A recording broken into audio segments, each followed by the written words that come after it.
স্বামীজি যোগ cure centre, কুতুলশাহী road, সবুজ সংঘ ও বামুনমুড়ো association যোগাসন ফিজিওথেরাপি সেন্টারের উদ্যোগে ৩৮তম রাজ্য যোগাসন প্রতিযোগিতা আয়োজিত হল রবিবার। বারাসাত ১১ নম্বর রেলগেট সংলগ্ন বারাসাত কলেজের প্রেক্ষাগৃহে আয়োজিত ওই যোগাসন প্রতিযোগিতায় রাজ্যের বিভিন্ন প্রান্ত থেকে প্রায় ৫০০ প্রতিযোগী ও প্রতিযোগিনী অংশগ্রহণ করে। এই যোগাসন প্রতিযোগিতায় শিশু বিভাগের অংশগ্রহণ ছিল চোখে পড়ার মতন। বয়স ভিত্তিক এই প্রতিযোগিতা নিয়ে প্রতিযোগিতার অন্যতম আয়োজক বিপ্লব সাল্লান জানান, ১৯৮৭ থেকে তারা এই প্রতিযোগিতা আয়োজন করে আসছেন। আগে দমদম ক্যান্টনমেন্টে এই প্রতিযোগিতা শুরু হলেও বিগত কয়েক বছর ধরে বারাসাত কলেজের প্রেক্ষাগৃহেই তারা এই প্রতিযোগিতা করে আসছেন। এদিন বিপ্লব সাল্লান জানান,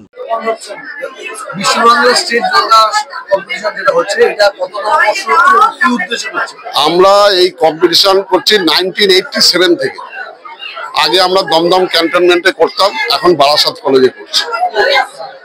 এটা 1987 থেকে করছি। মূলত হচ্ছে যোগ সম্বন্ধে প্রাচীন সংস্কৃতির ঐতিহ্যের ভান্ডারে একটা উজ্জ্বল রত্ন হচ্ছে যোগব্যায়াম।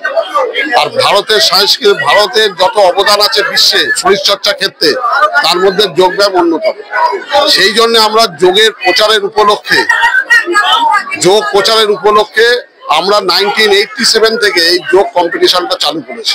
সেই ধারা এত বছর ধরে আমরা চালিয়ে যাচ্ছি।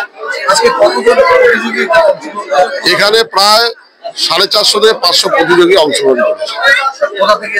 এরা সারা বাংলা, কালিম্পং এর আছে, দার্জিলিং আছে, কুচবিহার আছে, রায়গঞ্জ আছে, আপনার এদিকে দক্ষিণ 24 পরগনা, উত্তর 24 পরগনা, বর্ধমান, হুগলি, কোনো দিকে বর্ধমান, কোনো জায়গা, হাওড়া, সব জায়গা থেকে মানে কম্পিটিশন এসছে। এখানে বয়স ভিত্তিক হচ্ছে।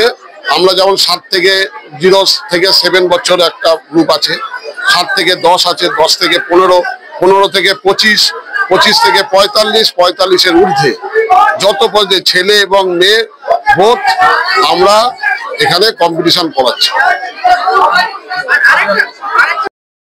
ব্যুরো রিপোর্ট, নজরে বাংলা।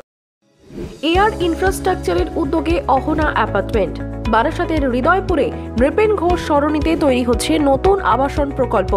থাকছে একগুচ্ছ বিশেষ সুবিধা, লিফট থেকে শুরু করে ডিপ টিউবওয়েল, এছাড়াও থাকছে সাউন্ড প্রুফ জেনারেটর এবং কার পার্কিং এর সুবিধাও। এখানে 2 এবং 3 BHK ফ্ল্যাট রয়েছে। এছাড়াও থাকছে আরো একগুচ্ছ বিশেষ সুবিধা।